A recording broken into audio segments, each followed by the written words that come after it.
정신을 가로지르는 전개밖에 알려고 나답게 미래를 향해 트로피켓 지구는 쌓인 여정 속에 우리 모두의 드라이브 함께 타고 가자 흩어진 충전을 가는 김을 파워 조용한 주에 속삭임이 들린 그 순간 정신 넘치는 길 위로 나가는 발걸음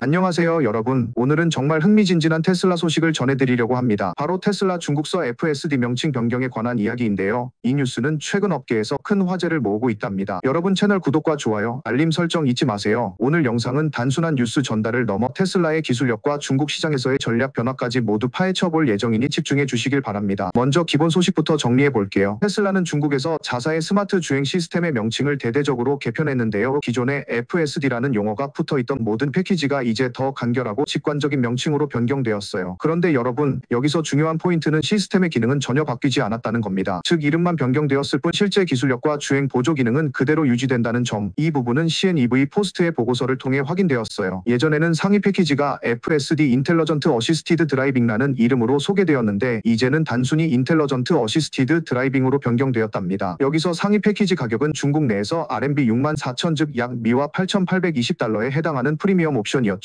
그리고 중간 등급 패키지도 엔핸스트 버전 오토메이티드 어시스티드 드라이빙에서 엔핸스트 어시스티드 드라이빙로 변경되었어요. 기본 오토파일럿 시스템 역시 베이식 버전 어시스티드 드라이빙에서 베이식 어시스티드 드라이빙로 바뀌었고 전체 시스템을 아우르는 용어는 오토파일럿, 오토메이티드 어시스티드 드라이빙 대신 어시스티드 드라이빙 패커지로 정리되었답니다. 여러분 이런 명칭 변경은 단순히 마케팅 전략의 변화일까요? 아니면 기술적 진화의 징후일까요? 오늘은 그 배경과 의미에 대해 더 깊게 파고들어 볼게요. 테슬라 중국은 지난 2월 말 처음으로 FSD 기능을 선보였지만 당시에는 풀 셀프 드라이빙이라는 완전 자율주행 기능으로 브랜드화하지 않고 좀 더 온건한 명칭을 사용했었어요. 왜냐하면 현재의 FSD 기능은 여전히 운전자의 감독 아래 운행되는 보조 주행 시스템이기 때문입니다. 완전한 자율주행 즉 운전자의 개입 없이 스스로 판단하는 시스템은 아직 실현되지 않았거든요. 그래서 테슬라는 풀 셀프 드라이빙 케이퍼빌러티라는 표현 대신 FSD 인텔러전트 어시스티드 드라이빙라는 이름을 선택했었는데요. 이번에 다시 한번 명칭을 개편하면서 FSD라는 단어 자체를 아예 제거하게 된 것이죠. 이러한 변화는 한편으로는 중국 시장에서 소비자와 규제 당국 모두에게 보다 명확하고 신뢰성 있는 메시지를 전달하기 위한 전략으로 볼 수 있어요. 풀 셀프 드라이빙이라는 용어가 주는 과도한 기대감을 낮추고 현재의 기능 수준에 맞는 보조 주행임을 강조하는 것이죠. 여러분 여기서 한 가지 재미있는 예시를 들어볼게요. 마치 음식점에서 슈퍼 스파이시라는 메뉴 이름을 내놓고 나중에 실제 매운맛이 그 정도가 아니었던 것과 비슷하다고 할 수 있어요. 소비자들이 기대했던 엄청난 매운맛 대신 적당히 맛있는 음식을 제공하는 것처럼 말이죠. 테슬라의 명칭 변경은 단순한 이름 바꾸기가 아니라 브랜드 전략과 시장 접근 방식의 전환을 의미해요. 중국 시장은 세계에서 가장 큰 전기차 시장 중 하나로 현지 규제와 소비자들의 인식이 매우 중요한 역할을 합니다. 테슬라는 중국 정부의 규제와 소비자들의 기대에 부응하기 위해 주행 보조 기능이 완전 자율주행이 아니라 보조주행임을 분명히 하고자 한 것으로 보입니다. 즉 기능적으로는 상위 패키지, 중간 패키지, 기본 시스템 모두 변화가 없이 그대로 유지되지만 이 이름을 단순화하고 소비자들에게 보다 명확한 메시지를 전달하기 위한 조치였던 것이죠. 이렇게 하면 소비자들이 이 시스템은 실제로 어떻게 작동하는가에 대해 오해할 여지가 줄어들고 실제 운행 경험과 맞는 명칭으로 신뢰도를 높일 수 있습니다. 또한 테슬라는 중국 내에서 FSD 기능을 처음 선보였을 때 이 새로운 기능을 체험할 수 있도록 한정된 기간 동안 무료 체험을 제공하기도 했었어요. 그 체험 기간은 4월 16일까지 진행되었으나 이후에는 프로그램이 일시 중단되었다는 보도도 있었는데요. 이러한 점 역시 명칭 변경과 함께 소비자 경험의 관리를 위한 일환으로 볼 수 있습니다. 여러분 테슬라의 이번 명칭 변경은 단순히 이름만 바꾸자라는 결정이 아니라 앞으로 완전 자율주행 시스템이 도입될 때까지 신중하게 단계를 밟겠다는 의지의 표현이기도 합니다. 현 시점에서 FSD 기능은 이미 매우 인상적인 성능을 보이고 있지만 아직 운전자의 개입 없이 전적으로 자율주행을 수행할 수는 없습니다. 그러니 만약 미래에 완전 자율주행 기능이 구현된다면 중국 내에서는 다시 풀 셀프 드라이빙이라는 용어가 재도입될 수도 있을 것이라고 예측할 수 있어요. 예를 들어 여러분이 스마트폰의 소프트웨어를 업데이트하면서 베타 버전이라는 명칭 대신 정식 버전으로 바뀌는 과정을 겪는 것과 비슷합니다. 초기에는 시험 운영과 피드백을 받고 기능을 다듬는 과정이 필요하지만 모든 준비가 완료되면 정식 버전으로 업데이트가 이루어지듯이 테슬라도 테슬라도 현재는 보조주행 기능에 충실하면서 점차 자율주행 기술을 발전시켜 나갈 계획입니다. 테슬라 인도 공급망 트럼프 25 관세 타격 공급사 주가 폭락. 먼저 기본 상황부터 짚어볼게요. 미국 대통령 도널드 트럼프가 최근 발표한 25% 관세 계획이 인도 자동차 공급망에 큰 충격을 주었는데요. 테슬라의 인도 공급사들 특히 타타 모터스와 주요 자동차 부품 업체들이 이 관세 발표 이후 주가가 오르는 모습을 보였다고 합니다. 여러분, 이 소식은 단순히 한 나라의 경제 이슈가 아니라 전 세계 자동차 시장, 특히 전기차 시장 전체에 큰 영향을 미치고 있다는 점에서 정말 주목할 만한 뉴스입니다. 트럼프 행정부에 따르면 이 25% 관세는 4월 2일부터 미국으로 수입되는 자동차와 경량 트럭에 적용될 예정이며 5월 3일부터는 자동차 부품에도 확대 적용된다고 하네요. 이렇게 관세가 순차적으로 적용되면서 글로벌 공급망은 물론 각국의 제조업체와 부품 공급사들이 큰 어려움에 직면하고 있습니다. 여러분, 여기서 한 가지 재미있는 예를 들어볼게요. 마치 여러분이 해외에서 인기 있는 브랜드의 핸드백을 수입하려고 했는데 갑자기 관세가 폭등해서 가격이 2배로 뛰어오른 상황과 비슷하다고 할 수 있어요. 그럼 당연히 소비자들의 구매 심리와 시장 상황에 큰 영향을 미치겠죠. 바로 이런 상황이 글로벌 자동차 시장에도 벌어지고 있는 겁니다. 테슬라는 미국의 전기차 시장뿐만 아니라 글로벌 전기차 시장에서 중요한 역할을 하고 있는데요. 특히 인도는 세계에서 세 번째로 큰 자동차 시장으로 꼽히기 때문에 이곳의 공급망에 미치는 영향은 상상을 초월합니다. 테슬라는 인도 시장 진출을 위한 인증 절차도 이미 시작해 두었는데 이번 관세 발표는 그 계획에 큰 제동을 걸 가능성이 큽니다. 실제로 이번 관세 발표 이후 인도의 주요 자동차 부품 공급사들의 주가가 급락했습니다. 예를 들어 타타 모터스의 주가는 무려 5% 하락했고 테슬라의 최대 인도 공급사 중 하나인 SONACOM STAR 역시 4% 이상 하락하는 등 인도 전체 자동차 섹터의 주가가 1.2% 정도 떨어졌다는 소식이 전해졌습니다. 이런 하락세는 인도뿐만 아니라 글로벌 자동차 제조업체들, 예를 들어 도요타, 현대, 스텔란티스, 포드 등에서도 비슷하게 나타났다고 합니다. 특히 로이터 통신에 따르면 타타 모터스 산하의 럭셔리 브랜드인 제규어 랜드로버 JLR는 미국 시장이 주요 수출 대상임에도 불구하고 이번 관세 영향으로 어려움을 겪을 수 있다는 우려가 제기되고 있습니다. 미국은 이들 업체의 주요 수출 시장으로 자리 잡고 있기에 관세 적용으로 인한 가격 경쟁력 하락은 매우 심각한 문제로 다가올 수밖에 없는데요. 이 부분은 앞으로의 글로벌 시장 상황을 예측하는 데 중요한 변수로 작용할 것 같습니다. 또한 이번 관세 발표로 인해 인도의 또 다른 주요 부품 공급사들도 고스란히 영향을 받았습니다. 예를 들어 SAMVALDHANA MOTHERSON이라는 주요 부품 공급사는 주가가 10% 이상 하락했는데요. 이 회사의 경우 미국 시장이 전체 매출의 20%를 차지한다고 하니 미국 시장에서의 경쟁력이 매우 중요하다는 점을 알 수 있습니다. 그리고 SONACOMSTAR는 미국 시장에서 매출의 40% 이상을 기록하고 있는 만큼 이번 관세의 타격은 더욱 심각할 것으로 보입니다. 이처럼 여러 인도 업체들이 각각의 비중에 따라 관세의 파장을 다르게 받고 있는데요. 글로벌 자동차 산업 전체에 파급 효과가 나타나고 있는 상황입니다. 여러분, 여기서 한번 상상해 보세요. 만약 여러분이 한 기업의 주식을 투자하고 있다면 이처럼 외부의 정책 변화에 따라 주가가 급격히 변동하는 모습을 직접 경험할 수밖에 없겠죠. 바로 이런 시장의 불성이 투자자들에게 큰 부담으로 다가오는 이유입니다. 이제 트럼프 행정부가 왜 이런 과감한 관세 조치를 내렸는지에 대해 잠깐 짚어보겠습니다. 트럼프 대통령은 오랜 기간 동안 미국 내 제조업 부문과 자국산 제품의 경쟁력을 높이기 위해 강경한 무역 정책을 추진해 왔습니다. 이번 관세 조치 역시 미국 내 자동차 산업을 보호하고 해외에서 들어오는 제품에 대한 의존도를 줄이기 위한 전략의 일환이라고 볼 수 있죠. 하지만 이런 강경한 무역 정책은 글로벌 경제에 부정적인 파급 효과를 가져올 수 있습니다. 예를 들어 많은 외국 제조업체들이 미국 시장 진입에 어려움을 겪게 되고 결과적으로 미국 소비자들은 가격 상승과 품질 저하라는 이중의 타격을 받을 수 있습니다. 실제로 글로벌 자동차 제조업체들의 주가가 관세 발표 이후 하락한 것을 보면 이러한 정책이 단기적으로는 미국 내 제조업에 도움이 될 수 있으나 장기적으로는 글로벌 공급망 전체에 부정적인 영향을 미칠 가능성이 크다는 점을 알 수 있습니다. 테슬라의 CEO 일론 머스크는 자신의 X 계정에서 상당한 영향을 언급하며 이번 관세 조치가 자사의 비즈니스에 미치는 영향을 강조했습니다. 머스크의 발언에 따르면 이번 관세는 단순히 인도 시장뿐만 아니라 전 세계 전기차 시장에 영향을 줄 수 있는 중요한 변수로 작용할 것이라고 합니다. 그러나 동시에 일부 분석가들은 이번 관세 조치가 오히려 테슬라에게 유리하게 작용할 수 있다는 의견도 내놓고 있는데요. 그 이유는 테슬라가 미국 내에서 대부분의 차량을 생산하고 있어 관세의 직접적인 타격을 받지 않기 때문입니다. 그러나 인도 공급망에 큰 비중을 두고 있던 부품 공급사들은 이번 관세로 인해 큰 어려움을 겪게 될 것이며 이로 인해 테슬라의 인도 시장 진출 계획 역시 차질을 빚을 가능성이 있다는 점은 분명 주목해야 할 부분입니다. 여러분, 이렇게 글로벌 무역 정책의 변화가 한 기업의 미래 전략에도 직접적인 영향을 미칠 수 있다는 점 정말 놀랍지 않으신가요? 일론 머스크 xAI가 소셜 미디어 플랫폼 X를 330억 달러 규모 주식 거래로 인수했다고 발표. 먼저 이 소식의 기본적인 내용을 짚어볼. 일론 머스크 아시다시피 전 세계에서 가장 혁신적인 기업가 중 한 명인데요. 이번에 그는 자신의 AI 회사인 xAI가 자사의 소셜 미디어 플랫폼 X를 인수했다고 발표했습니다. 이 거래는 무려 330억 달러 규모의 주식 거래로 이루어졌다고 하는데요. 여러분, 이 숫자만 봐도 엄청나지 않나요? 330억 달러. 이는 단순히 한 번의 거래로 끝나는 게 아니라 앞으로 기술과 미디어 그리고 인공지능 분야에 큰 영향을 미칠 대규모 전략적 움직임임을 뜻합니다. 자, 여러분, 여기서 한 가지 재미있는 비유를 들어볼게요. 예를 들어 여러분이 오래전 꿈꿨던 초대형 놀이공원을 짓기 위해 거액의 투자를 받은 것처럼 일론 머스크도 이번 거래를 통해 xAI와 X의 결합으로 새로운 미래 혁신의 장을 열겠다는 의지를 밝힌 것입니다. 마치 여러분이 좋아하는 영화의 대서사시 같은 스토리가 펼쳐지는 것처럼 말이죠. 먼저 xAI에 대해 간략하게 살펴볼까요? xAI는 일론 머스크가 설립한 인공지능 AI 연구 회사로 혁신적인 AI 모델 개발과 대규모 데이터 처리 그리고 차세대 인공지능 기술 연구에 집중하고 있습니다. 최근 몇 년 동안 xAI는 빠르게 성장하면서 세계적인 주목을 받았고 기술업계에서 미래의 AI 혁신이라는 타이틀을 얻기도 했습니다. 반면 소셜미디어 플랫폼 X는 여러분 모두가 잘 아시는 한때 트위터로 불리던 플랫폼입니다. 일론 머스크가 인수한 후 이름이 X로 변경되었고 지금은 전 세계 수억 명의 사용자가 활발하게 소통하는 디지털 타운 스퀘어와 같은 역할을 하고 있죠. 두 회사 모두 각자의 분야에서 혁신을 주도해온 만큼 이번 결합은 그야말로 혁신의 결합체라고 할 수 있습니다. 여러분 상상해보세요. xAI의 첨단 AI 기술력과 X의 거대한 사용자 기반 그리고 소셜미디어 데이터를 결합하면 앞으로 어떤 놀라운 서비스들이 탄생할지 말이에요. 예를 들어 여러분이 좋아하는 SNS에 인공지능이 직접 참여해서 맞춤형 콘텐츠를 추천하거나 실시간 데이터 분석을 통해 사회 이슈를 빠르게 파악하는 등 지금까지 상상도 못했던 새로운 경험이 가능해질 것입니다. 이제 본격적으로 거래의 세부 사항을 들여다볼까요? 이번 인수 거래는 주식 거래 방식으로 진행되었는데요. 이는 현금 거래가 아닌 주식 교환을 통해 이루어진 거래라는 의미입니다. 여러분 주식 거래 방식에 대해 간단히 설명드리자면 두 회사가 각자의 주식을 서로 교환하면서 합병 또는 인수를 완료하는 방식인데요. 이는 양쪽 모두에게 리스크를 분산시키고 미래의 성장 가능성에 투자하는 전략적 선택이라고 할 수 있습니다. 특히 이번 거래에서 xAI가 X를 인수함으로써 xAI는 소셜미디어 플랫폼을 직접 운영할 수 있는 기반을 마련하게 되었고 동시에 X의 방대한 사용자 데이터와 네트워크를 활용하여 자사의 AI 기술력을 극대화할 수 있게 됩니다. 이로 인해 단순한 AI 연구 회사에서 한 단계 더 발전하여 실생활에 바로 적용 가능한 혁신적인 서비스들을 만들어낼 수 있는 플랫폼으로 거듭날 수 있게 되는 것이죠. 여러분 다시 한번 생각해보세요. 여러분이 스마트폰 앱을 사용하면서 인공지능의 도움을 받아 더 편리하게 일상을 관리하는 것처럼 앞으로 xAI와 X의 결합으로 인해 우리 일상 곳곳에서 AI가 더 밀접하게 작용하게 될 것입니다. 예를 들어 SNS를 통해 나오는 정보들을 인공지능이 자동으로 정리해 주거나 여러분의 관심사에 맞는 콘텐츠를 실시간으로 분석해서 추천해주는 서비스가 생길 수 있습니다. 이 모든 것이 바로 이번 거래의 파급 효과 중 하나라고 할 수 있겠죠. 일론 머스크는 이번 발표에서 이 결합을 스마트하고 의미 있는 경험을 제공할 것이며 단순히 세상을 반영하는 것이 아니라 인류의 발전을 가속화하는 플랫폼을 구축할 것이라는 포부를 밝혔습니다. 여러분 이 말은 정말 대단하죠? 머스크는 언제나 기존의 틀을 깨고 새로운 혁신을 이끌어 왔는데 이번에도 마찬가지입니다. 여러분 제가 어렸을 때 읽었던 공상과학 소설들이 바로 이런 상상을 현실로 만든 것과 같아요. 영화 매트릭스나 아이언맨 같은 영화에서 인공지능이 미래 사회를 혁신하는 모습을 보았던 기억 다들 있으실 텐데요. 뭐는 그 상상을 넘어서 실제로 우리가 살아가는 현실에 적용하려는 노력을 하고 있는 것입니다. 이번 거래는 그 일환으로 볼 수 있습니다. 또한 이 거래를 통해 xAI는 앞으로 인공지능 기술을 한층 더 발전시켜 X 플랫폼을 활용한 다양한 새로운 서비스를 선보일 계획이라고 합니다. 예를 들어 사용자들이 실시간으로 소셜미디어에서 발생하는 다양한 이슈를 보다 쉽게 파악할 수 있도록 돕거나 맞춤형 뉴스와 정보를 제공하는 등 지금까지 경험하지 못했던 혁신적인 서비스가 기대됩니다. 이번 거래는 단순히 두 회사의 합병이나 인수를 넘어서 글로벌 기술 및 미디어 산업 전체에 큰 파급 효과를 미칠 것으로 예상됩니다. 전 세계 수억 명의 사용자를 보유한 소셜미디어 플랫폼 X 혁신적인 인공지능 연구를 선도하는 xAI가 결합함으로써 새로운 형태의 디지털 미디어 생태계가 탄생할 가능성이 매우 높아졌습니다. 예를 들어 기존의 소셜미디어 플랫폼들은 주로 사용자들이 콘텐츠를 소비하고 소통하는 데에 초점을 맞추고 있었지만 이번 결합을 통해 인공지능이 콘텐츠를 분석, 생성 그리고 개인 맞춤형 추천을 할 수 있는 새로운 서비스 모델이 등장할 수 있습니다. 이는 마치 여러분이 좋아하는 유튜브 영상에서 알고리즘이 여러분의 취향을 분석해서 추천 영상을 제공하는 것과 같은 원리지만 훨씬 더 고도화되고 혁신적인 단계로 발전할 가능성이 있습니다. 또한 글로벌 광고 시장에서도 이 변화는 큰 영향을 미칠 수 있는데요. 광고주들이 인공지능을 통해 소비자 데이터를 정밀하게 분석하고 더욱 맞춤화된 광고 캠페인을 진행할 수 있게 된다면 이는 광고 효과를 극대화하는 데 큰 도움이 될 것입니다. 여러분 상상해보세요. 여러분이 SNS를 사용할 때마다 AI가 여러분의 취향과 관심사를 분석해서 딱 맞는 광고나 콘텐츠를 추천해주는 그날이 오면 얼마나 편리할까요? 자, 여러분,